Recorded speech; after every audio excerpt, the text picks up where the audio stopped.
أعوذ بالله من الشيطان الرجيم. بسم الله الرحمن الرحيم.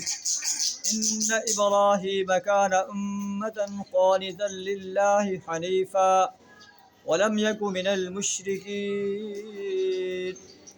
شاكرا لأنعمه اجتباه وهداه إلى صراط مستقيم فآتيناه في الدنيا حسنة وإنه في الآخرة لمن الصالحين. صدق اللہ العظیم.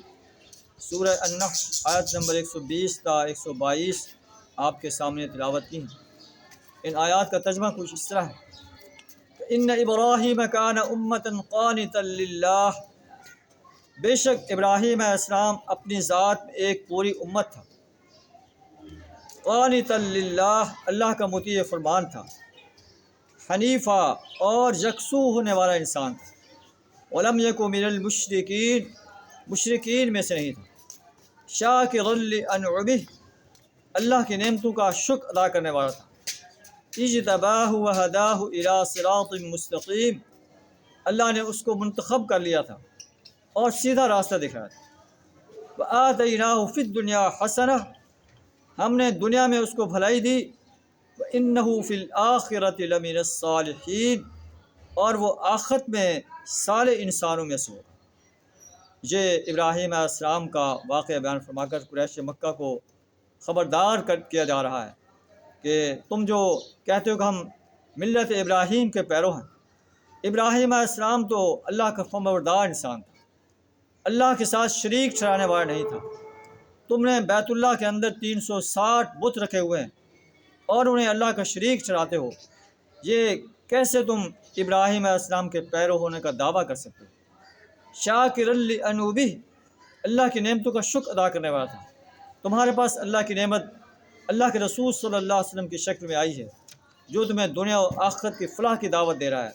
تم اس کی نعمت کو رد کر رہے ہو، اس کی دعوت کو قبول کرنے سے انکار کر رہے ہو، تو تم کیسے اللہ کی نعمتوں کا شکر ادا کرنے کا دعویٰ کرتے ہو؟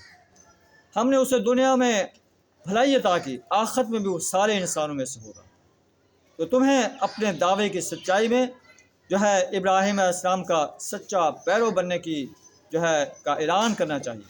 شرک سے بغاوت کا اعلان کرنا چاہیے، کفر سے بغاوت کا اعلان کرنا چاہیے.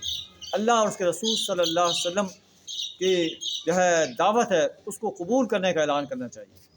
ثم اوحینا الیک ان اتبع ملت ابراہیم حنیفا، پھر اے نبی صلی اللہ علیہ وسلم ہم نے آپ کی طرف وحی کی کہ آپ ملت ابراہیم کے اتباع کریں، جو یکسو ہو کر ابراہیم علیہ السلام کے طریقے پر چلیں.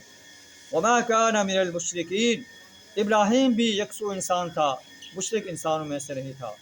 آئیے ہم بھی اپنے اس دعوے میں کہ ہم نبی صلی اللہ علیہ وسلم کے سچے پیرو ہیں اس کا عملی ثبوت فراہم کریں.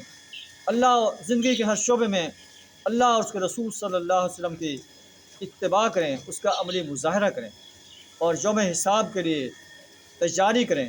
ہو سکتا ہے کہ ہمارا یہ عمل اللہ کے دربار میں قبول ہو جائے اور ہماری نجات کا ذریعہ بن جائے. وآخر دعوانا الحمد للہ رب العالمین.